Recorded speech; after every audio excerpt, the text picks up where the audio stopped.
Okay, good day to all science students. In this video lesson, we are going to discuss the Science 8 conditions for storm. This is quarter 3, week 4, day 3, conditions to form a typhoon. For objectives, explain the conditions necessary for typhoon formation. For example, warm ocean water, sufficient moisture, low pressure, Coriolis effect, and weak wind shear. And value the importance of staying informed about typhoon warnings issued by Pag-asa to ensure safety during severe weather. And demonstrate teamwork and communication skills while presenting and explaining the group's typhoon formation model to the class. Discussion, how a typhoon forms. Paano ba nabubuo ang typhoon? So, a typhoon is a type of tropical cyclone, a powerful storm system that forms over warm ocean waters. For a typhoon to form and strengthen, certain conditions must be met. So, ito yung mga requirements para mabuo ang bagyo.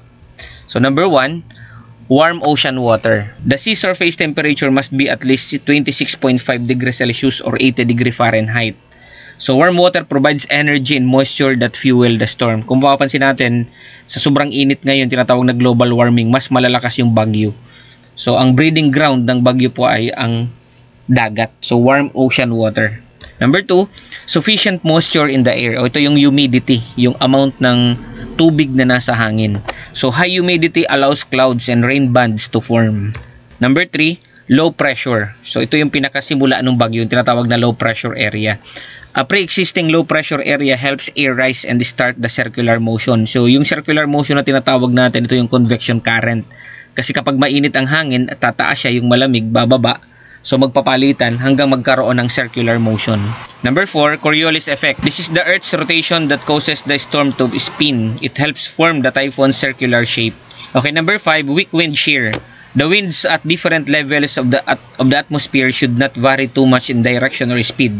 Too much wind shear can disrupt the formation of the storm. Typhoons typically form between 5 degree and 20 degree latitude in both the northern and southern hemisphere, mainly over tropical ocean.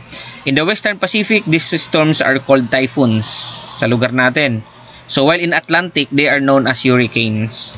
So the role of ITZZ or the Intertropical Convergence Zone. The Intertropical Convergence Zone plays a key role in the formation of typhoons. It is the area near the equator where the trade winds from both hemispheres meet. So yung hangin mula sa northern and southern hemisphere nagtagpo dito sa malapit sa equator. Ang tawag po doon is Intertropical Convergence Zone. This creates a region of rising warm moist air and low pressure which can develop into a tropical disturbance.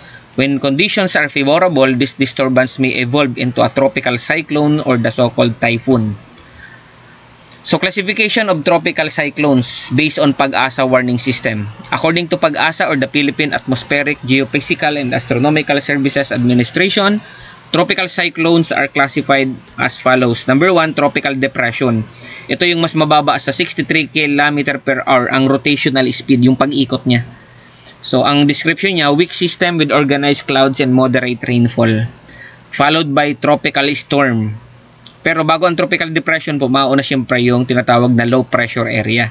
So, next is tropical storm. This is 64 km per hour to 118.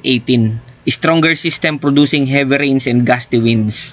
And then, yung typhoon na, ito yung more than 118 km per hour ang rotational speed niya to 185. So, a mature cyclone with strong winds and intense rainfall. So, super typhoon, ito yung mas mataas na sa greater than 185 km per hour yung rotational speed niya. A very intense and destructive storm. For your activity, by group, you're going to make a typhoon model. Typhoon formation model. So, each group will use recycled materials, for example, cotton, cardboard, colored paper, strings, markers, and others. And build a 3D or illustrated model showing warm ocean surface, rising moist air, cloud formation, air circulation, or the Coriolis effect. And then the stages you are going to involve from the start is the LPA or the low pressure area, followed by depression, storm, typhoon, and super typhoon. So, label each part clearly and explain the process during a short 2-minute presentation. Okay, the rubrics.